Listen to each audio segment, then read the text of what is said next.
Hello दोस्तों, welcome to my YouTube channel Ganga की point step by step get success में। तो काफ़ी दिनों बाद आज हम वापस स्टार्ट करेंगे 10th क्लास सीबीएसई पैटर्न के अनुसार साइंस को स्टार्ट करेंगे। तो सबसे पहले देख लेते हैं कि जो भी साइंस का अपना जो सिलेबस रहेगा वो किस प्रकार रहेगा और जो सिलेबस के अंदर साइंस के अंदर जो भी इसका डिस्ट्रीब्यूशन है वो किस प्रकार है। तो सबसे पहले चैप्टर नंबर 1 to लगाकर जो 5 तक जो चैप्टर रहेंगे वो रहेंगे केमिस्ट्री के। देन उसके बाद में 6 से लगाकर जो 11 तक जो चैप्टर रहेंगे वो रहेंगे बायो के। उसके बाद वाले जो चैप्टर रहेंगे 12, 13 और 14 जो चैप्टर रहेंगे वो रहेंगे फिजिक्स के। 2 चैप्टर रहेंगे एनवायरमेंटल स्टडी के, जिसके अंदर एक रहेगा अपना एनवायरमेंटल और दूसरा रहेगा management of natural resources. 10th class का जो भी अपना सिलेबस है वो बहुत ही अच्छा सिलेबस है। और सबसे पहले हम स्टार्ट करेंगे इसके अंदर बायोलॉजी को, और बायोलॉजी के अंदर जो चैप्टर रहेंगे वो रहेंगे 6, 7, 8, 9, 10, 11 तक जो चैप्टर रहेंगे वो रहेंगे बायोलॉजी के। और सबसे पहले इसके अंदर स्टार्ट करेंगे हम chapter number 6 the life process. Life process के अंदर हम डिटेल के अंदर पढ़ेंगे रेस्पिरेशन, एक्सक्रीशन, मेटाबॉलिज्म और रिप्रोडक्शन, ये सभी चीजों को हम डिटेल के अंदर पढ़ेंगे। केमिस्ट्री के अंदर रहेगा हमारा chapter chemical reaction, acid base, metal और non metal, periodicity in periodic table, इन सभी के बारे में हम डिटेल के अंदर देखेंगे। क्लास 10th सीबीएसई का बायोलॉजी स्टार्ट करेंगे जो कि चैप्टर नंबर 6 to 11 तक है। सबसे पहला जो चैप्टर रहेगा अपना वो रहेगा द लाइफ प्रोसेस। बायोलॉजी का मतलब क्या हो गया? बायोलॉजी का मतलब हो गया स्टडी ऑफ लिविंग ऑर्गेनिज्म। किसी भी लिविंग ऑर्गेनिज्म की स्टडी करना वो कहलाएगा बायोलॉजी कहलाएगा। अब मतलब जानते हैं कि लिविंग और नॉन लिविंग के अंदर डिफरेंस क्या। तो लिविंग कहने का मतलब हो गया कि जिनके अंदर लाइफ की प्रोसेस चलती है। लाइफ की प्रोसेस कौन कौन सी? तो लाइफ की process nutrition, respiration, circulation, reproduction, metabolism, ये सारी घटनाएं जिनके अंदर होती हैं उनको बोलेंगे हम लिविंग। और जिसके अंदर इस टाइप की कोई भी प्रोसेस नहीं होती उनको बोलेंगे हम नॉन लिविंग। अब चैप्टर का मतलब ही है अपना, चैप्टर का नाम है लाइफ प्रोसेस। तो इस लाइफ प्रोसेस का मतलब क्या हो गया? कोई भी अपना ऑर्गेनिज्म है, वो ऑर्गेनिज्म जीवित रहने के लिए, अपनी जिंदगी को बनाए रखने के लिए क्या करेगा? उनके अंदर कुछ ना कुछ ऐसी प्रोसेस चलती रहती हैं, जैसे कि न्यूट्रिशन। न्यूट्रिशन के बिना वो जिंदा नहीं रह सकता। न्यूट्रिशन हो गया, रेस्पिरेशन हो गया, ऑक्सीजन लेने के लिए रेस्पिरेशन प्रोसेस चलती है उसके अंदर, और ब्लड की सप्लाई करने के लिए सर्कुलेशन, रिप्रोडक्शन, ग्रोथ करने के लिए मेटाबॉलिज्म, बॉडी का मेटाबॉलिज्म करने के लिए खाना वगैरह। तो लाइफ प्रोसेस का मतलब हो गया the process which together perform the function of maintain of the life are called life process. यानी शरीर को मेंटेन बनाने के लिए, उसकी लाइफ को मेंटेन बनाने के लिए उनके अंदर जो प्रोसेस चलती रहती हैं उन्हें बोलेंगे हम लाइफ प्रोसेस। लाइफ प्रोसेस हम सारे एक एक करके डिटेल के अंदर स्टडी करेंगे। सबसे पहली लिविंग के अंदर जो लाइफ प्रोसेस चलती हैं वो रहेगी अपनी न्यूट्रिशन। यानी सबसे मेन चीज होती है न्यूट्रिशन। न्यूट्रिशन के बिना कोई भी लिविंग ऑर्गेनिज्म जिंदा नहीं रह सकता। हम सबको, हर एक को सब न्यूट्रिशन की जरूरत होती रहती है।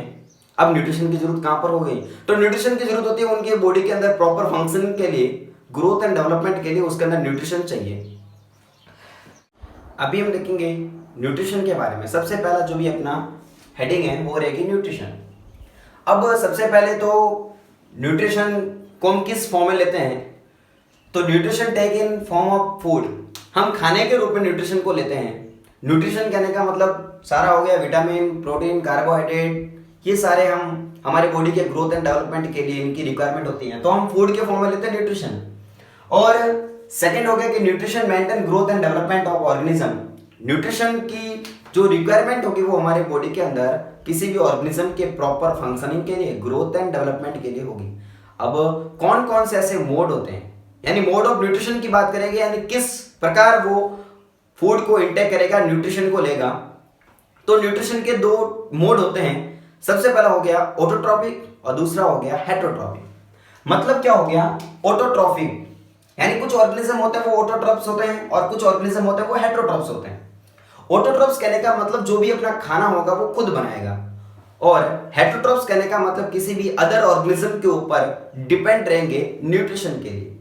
मेन डिफरेंस यही है कि ये अपना खाना खुद बनाते हैं, जो अपना खाना खुद बनाते हैं उसको बोलेंगे हम ऑटोट्रॉफ्स, और जो दूसरे ऑर्गेनिज्म के ऊपर डिपेंड रहेंगे उनको बोलेंगे हम हेटेरोट्रॉफ बोलेंगे। Itself by making its own food, और इनके अंदर डिपेंड ऑन अनदर ऑर्गेनिज्म, ये अपना खाना खुद नहीं बनाते। इसके अंदर जो भी अपना एग्जाम्पल हो गया तो वो हो गए जैसे कि सारे प्लांट होते हैं ऑटोट्रॉफ, और प्लांट हो गए, और कुछ बैक्टीरिया भी होते हैं वो होते हैं ऑटोट्रॉफ्स होते हैं, और हेटेरोट्रॉफ्स के अंदर बहुत सारे हो गए फंजाई और ह्यूमंस वगैरह, ये सारे एनिमल्स, ये सारे होते हैं अपने हेटेरोट्रॉफ्स होते हैं। ऑटोट्रॉफ के अंदर ये अपना खाना खुद बनाते हैं, लेकिन कैसे बनाते हैं, तो ये दो प्रोसेस के द्वारा खाना बनाते हैं। इनके अंदर सब टाइप है। एक तो हो गया फोटोसिंथेटिक, यानी ये क्या करेंगे, इनके अंदर फोटोसिंथेसिस की प्रोसेस होगी, और फोटोसिंथेसिस के दौरान इनके अंदर फूड का फॉर्मेशन होगा। और सेकंड हो गया कीमोसिंथेटिक। कीमोसिंथेटिक कहने का मतलब कुछ केमिकल एनर्जी को यूज करके, कुछ केमिकल्स उनके बॉडी के अंदर कुछ केमिकल को यूज करके ये दोनों एटीपी बनाने का काम करेंगे, यानी कुछ केमिकल का यूज करके एटीपी बनाएंगे, और ये फोटोसिंथेटिक यानी सनलाइट की प्रेजेंस के अंदर ये एटीपी बनाएंगे। और इनके कुछ टाइप है, एक होता है होलोजोइक, सैप्रोफाइटिक, और होता है पैरासिटिक। इनके बारे में हम डिटेल के अंदर देखेंगे। तो सबसे पहले स्टार्ट करते हैं ऑटोट्रॉफ, और ऑटोट्रॉफ के अंदर स्टार्ट करेंगे सबसे पहले फोटोसिंथेसिस। डिटेल के अंदर देखते हैं फोटोसिंथेसिस की प्रोसेस को। तो देखते हैं सबसे पहला ऑटोट्रॉफ। ऑटोट्रॉफ कहने का मतलब हो गया वे ऑर्गेनिज्म जो अपना खाना खुद बनाएंगे, यानी किसी भी दूसरे ऑर्गेनिज्म के ऊपर डिपेंड नहीं रहेंगे। या तो वो करेंगे फोटोसिंथेसिस करेंगे, या फिर उनके बॉडी के अंदर प्रेजेंट जो केमिकल्स होते हैं उन केमिकल को यूज करके जो एनर्जी होगी उस एनर्जी से अपना न्यूट्रिशन गेन करेंगे। तो सबसे पहला हो गया अपना autotrophic. If an organism can nourish itself by making it's oven food using sunlight और केमिकल्स, ये अपने बॉडी के अंदर सनलाइट की हेल्प से या फिर कुछ केमिकल की हेल्प से अपनी बॉडी के अंदर खुद ही एनर्जी बनाने का काम करेंगे, उसको बोलेंगे हम ऑटोट्रॉफ्स। ऑटोट्रॉफ्स वाले कौन कौन से ऐसे ऑर्गेनिज्म होते हैं जो ऑटोट्रॉफिक होते हैं, तो जैसे कि हो गया सबसे पहले प्लांट। जो भी सारे प्लांट होते हैं, मैक्सिमम जो भी प्लांट होते हैं वो होते हैं ऑटोट्रॉफ होते हैं, और कुछ बैक्टीरिया भी ऑटोट्रॉफ होते हैं। अब जो भी ऑटोट्रॉफ जो मेथड है वो होता है वापस दो टाइप का। सबसे पहला हो गया फोटोसिंथेटिक, और दूसरा होता है कीमोसिंथेटिक। फोटोसिंथेटिक नाम से ही पता चला है, फोटो कहने का मतलब हो गया सनलाइट, और सिंथेटिक कहने का मतलब होता है बनाना, यानी सनलाइट की प्रेजेंस के अंदर ये अपना फूड बनाएंगे। और दूसरा होता है कीमोसिंथेटिक। कीमो कहने का मतलब हो गया केमिकल्स, ये केमिकल की हेल्प से अपना फूड बनाएंगे। सबसे पहला देखते हैं हम फोटोसिंथेसिस। आप सभी जानते हो, आपने लोअर क्लास के अंदर पढ़ा होगा कि फोटोसिंथेसिस की जो प्रोसेस होती है वो प्लांट के अंदर होती है, और प्लांट के अंदर जो उनकी लीव्स होती हैं, उनकी जो पत्तियां होती हैं, उनके अंदर कुछ ग्रीन कलर का एक पिगमेंट पाया जाता है जिसको हम बोलते हैं क्लोरोफिल। तो सबसे पहले क्लोरोफिल के बारे में जानना पड़ेगा। क्लोरोफिल की प्रेजेंस के अंदर ही, क्लोरोफिल की हेल्प से ही फोटोसिंथेसिस की प्रोसेस कंप्लीट होती है। तो सबसे पहले समझते हैं ये क्लोरोप्लास्ट क्या होता है। तो जो भी प्लांट की जो पत्तियां होती है, जो लीफ होती हैं, उनके अंदर एक पिगमेंट पाया जाता है जिसको बोलेंगे हम क्लोरोफिल। ये क्लोरोफिल अलग अलग टाइप का हो सकता है, यानी ये प्लास्टिड होते हैं, और प्लास्टिड तीन टाइप के होते हैं, ल्यूकोप्लास्ट, क्रोमोप्लास्ट और क्लोरोप्लास्ट। उसमें से जो भी अपना थर्ड वाला है वो है अपना क्लोरोप्लास्ट। और इस क्लोरोप्लास्ट के अलग अलग टाइप होते हैं, क्लोरोप्लास्ट ए, क्लोरोप्लास्ट बी और क्लोरोप्लास्ट सी। उसकी नॉर्मल एक स्ट्रक्चर देख लेते हैं। जो भी क्लोरोप्लास्ट होता है वो क्लोरोप्लास्ट डबल मेम्ब्रेन ऑर्गेनिज्म होता है, यानी इनके अंदर डबल मेम्ब्रेन पाई जाती है।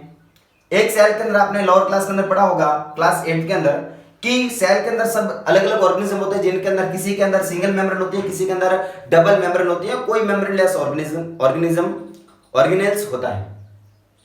तो इनके अंदर ये पाया जाता है कॉइन के ग्रुप के आकार की कुछ स्ट्रक्चर पाई जाती है इनके अंदर, इसको बोलेंगे हम ग्रेना, और ये जो स्पेस उसको बोलेंगे हम स्ट्रोमा बोलेंगे। ये ग्रीन कलर के होते हैं और हेल्प करते हैं फोटोसिंथेसिस के अंदर। अभी देखते हैं हम फोटोसिंथेसिस की प्रोसेस को। तो देखो ध्यान से समझना फोटोसिंथेसिस की प्रोसेस कैसी होती है। तो हमने देखा कि फोटोसिंथेसिस का मतलब क्या हो गया, फोटोसिंथेसिस। फोटो कहने का मतलब हो गया लाइट एंड सिंथेसिस कहने का मतलब हो गया सिंथेसिस करना, बनाना, यानी लाइट की प्रेजेंस के अंदर ही फूड का फॉर्मेशन होगा यहाँ पर। तो हमने देखा कि जो भी अपना क्लोरोप्लास्ट होगा वो क्लोरोप्लास्ट प्रेजेंट होता है लीफ के अंदर, लीफ के अंदर प्रेजेंट होता है। और हम सभी जानते हैं कि क्लोरोप्लास्ट जो भी लीफ होती है, जो प्लांट होते हैं, वो इंटेक करते हैं CO2 को और उनके अंदर वाटर प्रेजेंट होता ही है। CO2 और वाटर तथा क्लोरोप्लास्ट, क्लोरोप्लास्ट एब्जॉर्ब करता है सनलाइट को, सनलाइट को क्लोरोप्लास्ट एब्जॉर्ब करके ये बनाता है फूड बनाता है, और जो फूड बनेगा वो बनेगा ग्लूकोज की फॉर्म में बनेगा। और ये ग्लूकोज आगे जाके टूट जाएगा, ब्रेक हो जाएगा और बन जाएगी एनर्जी। जो भी एनर्जी बनती है वो एनर्जी बनेगी ATP के फॉर्म में। बस इतना समझो कि जो भी अपनी लीफ होती है, उस लीफ के ऊपर, लीफ की सरफेस के ऊपर गिरती है सनलाइट और लीफ के अंदर प्रेजेंट होता है क्लोरोप्लास्ट। वो क्लोरोप्लास्ट और CO2 कार्बन डाइऑक्साइड और वाटर, ये तीनों मिलके फूड का फॉर्मेशन करते हैं और ये फूड ग्लूकोज के फॉर्म में होता है और आगे जाके ग्लूकोज ब्रेक हो जाता है और इससे एनर्जी बन जाती है। तो उनके अंदर 3 स्टेप हम देखते हैं। Step number 1, absorb sunlight bye chloroplast. सबसे पहले क्या होगा कि जो भी प्लांट की जो लीफ होगी वो सनलाइट को एब्जॉर्ब करेगी सबसे पहले। फिर उसके बाद में जो भी इसके अंदर वाटर होगा वो वाटर कन्वर्ट हो जाएगा किसके अंदर, H2 एंड O2 के अंदर। यानी जो भी वाटर होगा वो टूट जाएगा और बन जाएगा हाइड्रोजन और ऑक्सीजन बन जाएगा। और जो CO2 थी वो CO2 कन्वर्ट हो जाएगी किसके अंदर, कार्बोहाइड्रेट के अंदर। ये कार्बोहाइड्रेट ही होती है, फूड होता है ये। एक बार देख लेते हैं कार्बोहाइड्रेट। तो कार्बोहाइड्रेट 3 टाइप के होते हैं, पॉलीसैकेराइड, डाइसैकेराइड, मोनोसैकेराइड। उसमें से बनेगा वो बनेगा मोनोसैकेराइड। मोनोसैकेराइड कहने का मतलब बन जाएगा ग्लूकोज, वहां पर बन जाएगा, एक सिंपल यूनिट बन जाएगी। अब फोटोसिंथेसिस की प्रोसेस की डेफिनेशन देख लेते हैं। बस ध्यान देने वाली बात यह है कि इनके अंदर जो भी CO2 होगी वो CO2 कन्वर्ट हो जाएगी किसके अंदर, ग्लूकोज के अंदर। और जो भी पानी था उसके अंदर जो वाटर के जो मॉलिक्यूल थे वो कन्वर्ट हो जाएगा H2 के अंदर और O2 के अंदर। यानी क्वेश्चन यहां से आ सकता है कि जो ऑक्सीजन बनी वो ऑक्सीजन कहां से बनी, तो ऑक्सीजन बनती है यहां से पानी से, H2O से बनती है। और जो ग्लूकोज बना वो ग्लूकोज बना CO2 से। बस 10th लेवल तक इतना ही है।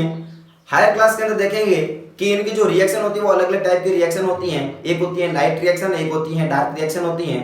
लेकिन इतना ज्यादा 10th क्लास के लेवल तक इतना ज्यादा नहीं है, बस इतना ही है। फोटोसिंथेसिस की जो प्रोसेस होगी वो सनलाइट की प्रेजेंस के अंदर होती है। सनलाइट प्लांट की लीफ के ऊपर गिरती है और लीफ के अंदर प्रेजेंट क्लोरोप्लास्ट, CO2 और H2O इसको तब्दील कर देते हैं फूड के अंदर और एनर्जी के अंदर। स्टेप कौन कौन से होते हैं, absorb sunlight by the chloroplast, H2 convert into H2 and O2, CO2 convert into carbohydrate. उसकी डेफिनेशन देखते हैं। In the presence of sunlight, in the presence of sunlight H2O and CO2 convert into the glucose with the help of chloroplast is known as photosynthesis। बस इतनी ही process होती है इनके अंदर। Reaction देख लेते हैं। CO2 जो प्लांट गैस के रूप में एब्जॉर्ब करता है, H2O वाटर जो इनकी रूट से प्रोवाइड होता है इसको, और क्लोरोप्लास्ट, ये सारी प्रोसेस लीफ के अंदर मौजूद, लीफ के अंदर प्रेजेंट क्लोरोप्लास्ट के अंदर होती हैं। और क्लोरोप्लास्ट एब्जॉर्ब करता है सनलाइट को और सनलाइट की हेल्प से ये सारे जो कंपोनेंट, जो कंपाउंड है वो सारे ब्रेक हो जाते हैं और ब्रोकन डाउन हो जाते हैं और ये कन्वर्ट हो जाते हैं H2O के अंदर और कन्वर्ट हो जाता है ये ऑक्सीजन के अंदर। और जो CO2 था वो CO2 कन्वर्ट हो जाएगी किसके अंदर, ग्लूकोज के अंदर, जो कि क्या इसके अंदर एक फूड है। ये ग्लूकोज कार्बोहाइड्रेट का सिंपलेस्ट फॉर्म है। ये जो ग्लूकोज आगे जाकर ग्लूकोज से एनर्जी बन जाएगी माइटोकॉन्ड्रिया के अंदर। और जो एक्स्ट्रा जो भी फूड होगा, जो भी एक्स्ट्रा जो ग्लूकोज होगा वो एक्स्ट्रा फूड स्टोर हो जाएगा स्टार्च के फॉर्म में, स्टार्च के फॉर्म में ये स्टोर हो जाएगा। और एनिमल के अंदर ये एक्स्ट्रा जो फूड होगा वो ग्लाइकोजन के फॉर्म में स्टोर हो जाता है। Okay, thank you. बस इतना ही है फोटोसिंथेसिस की प्रोसेस।